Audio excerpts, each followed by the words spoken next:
Bonjour, bienvenue dans ce nouveau petit tuto, un petit essai d'explication sur la fonction de recherche de mots précis. Le but que j'ai, c'est de placer ces mots dans un graphique en fait pour une présentation PowerPoint à l'église.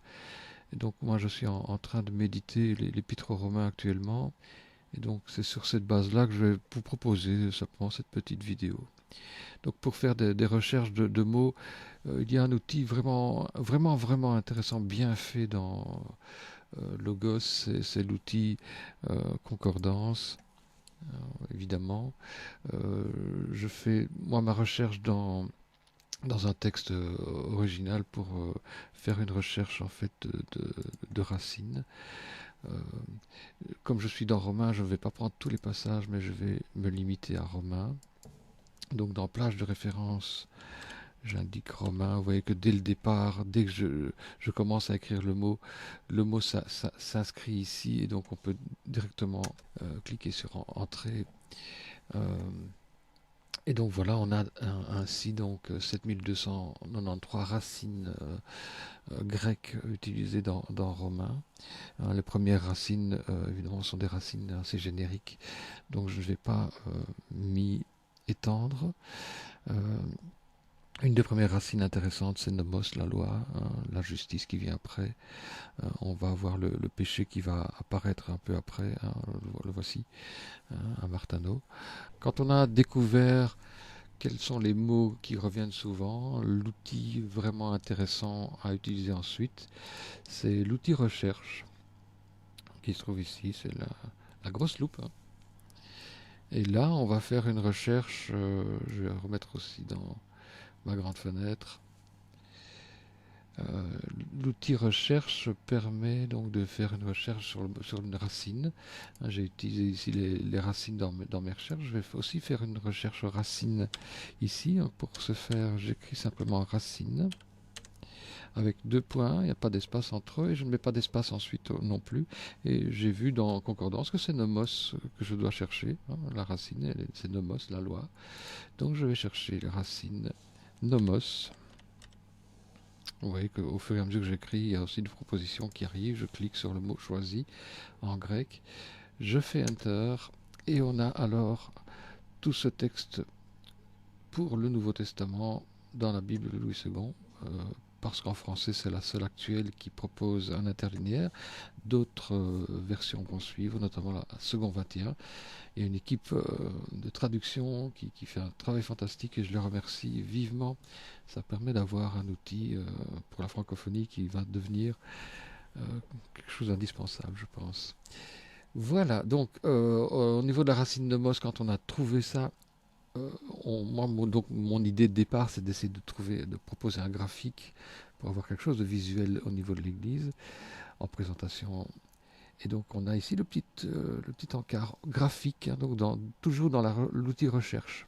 Quand vous avez effectué la recherche, vous pouvez effectuer un petit graphique en cliquant ici. Il s'ouvre dans une des fenêtres qui sont assez petites. Donc je vais l'ouvrir dans une sous-fenêtre externe. Voilà. Le pourcentage dans ce livre, on va regarder à quoi ça correspond en affichant les étiquettes. Voilà. Et donc on est ici pourcentage par livre dans le Nouveau Testament. Il y a d'autres options. Il y a fréquence relative à 1000 mots dans le livre. Ça, c'est un peu différent et c'est un peu plus logique, cette façon de présenter. Parce que pourcentage dans ce livre, Romain étant plus gros que les petites épîtres, d'office, il risque d'avoir plus d'occurrences du mot nomos. Euh, et donc, si on met en relative, hein, par rapport à 1000 mots dans le livre, donc on réduit Romain à 1000, par 1000 mots et les autres livres aussi, et on a alors une autre façon de présenter les choses. Romain se trouve ici, mais ce n'est plus lui le plus important au niveau pourcentage. On voit que Galate, au niveau de la loi, est plus important. Vous voyez que quand j'ai cliqué, on met en exergue un peu la... Je vais remettre les étiquettes, c'est toujours utile. Alors, la légende, c'est une légende qui s'affiche en dessous. Quand il y a beaucoup de livres, bon, c'est assez compliqué d'essayer de repérer où se trouvent les couleurs, donc je préfère nettement afficher les étiquettes que la légende. Mais c'est un choix, hein, vous voyez que les présentations sont aussi en 16 neuvième, en 4 tiers ou en 1-1, donc en mode plutôt carré, hein, pour un copier-coller en tout cas, en général pour un PowerPoint on utilise encore l'ancienne version 4 tiers ou 16 neuvième, la nouvelle façon de présenter euh, les projections en PowerPoint. Donc voilà, on a ça par livre dans le Nouveau Testament, mais ce qu'on peut faire, c'est essayer de voir alors dans Romains où ça se situe dans les chapitres. Et pour ce faire, il faut aller faire une autre recherche en fait. Il faut lui dire, je cherche nomos, mais plus dans le Nouveau Testament, je veux nomos dans Romains, dans tous les passages de Romains. Moi, j'avais déjà noté Romains ici, mais on peut lui dire la plage de référence. Je vais le renoter pour que vous voyez comment on sélectionne Romains et on peut enregistrer la plage. Donc, quand on a commencé à écrire Romains, il propose Romains directement. Racine nomos, dans Romains, dans la Bible, je fais OK. Je ne sais pas si ça s'est fait d'office. Voilà, donc là on n'a que des textes en romain. Même chose, je retourne dans un graphique. Là c'est un autre graphique, hein. On a un graphique pour tous les livres. Ici c'est un autre graphique qui est présenté.